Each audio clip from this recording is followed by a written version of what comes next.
Te proponemos un recorrido por Bilbao, Donostia-San Sebastián y Vitoria-Gasteiz. La cercanía entre ellas te permite descubrir las tres en una escapada a Euskadi. Bilbao es la urbe vasca más cosmopolita, poblada e inquieta. Durante las últimas décadas ha sabido reinventarse a sí misma, así se lo han reconocido con el premio Lee Kuan Yew World City Prize a la profunda transformación urbana experimentada por Bilbao y su área de influencia. Bilbao ofrece arquitectura de vanguardia, actividad comercial, ambiente en las calles. La oferta cultural de Bilbao es exuberante.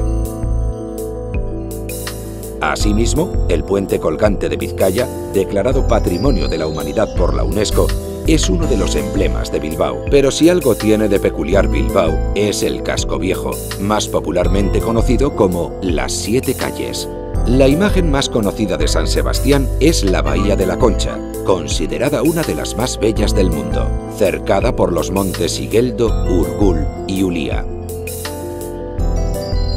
San Sebastián cuenta con 3 playas urbanas que el visitante puede recorrer caminando o en bicicleta mientras disfruta del delicioso ritmo de vida junto al mar. Su parte vieja, corazón y centro neurálgico de las tradiciones más arraigadas de Euskadi, es el mejor lugar para conocer la historia de San Sebastián y su gastronomía.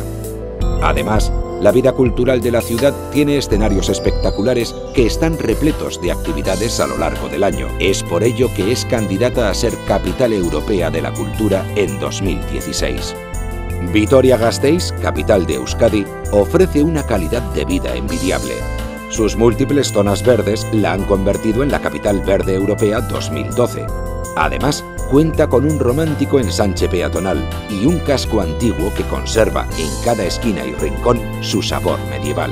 En esta parte de la ciudad no podemos dejar de visitar su catedral, abierta por obras, que sirvió de inspiración al escritor Ken Follett para su libro Un mundo sin fin.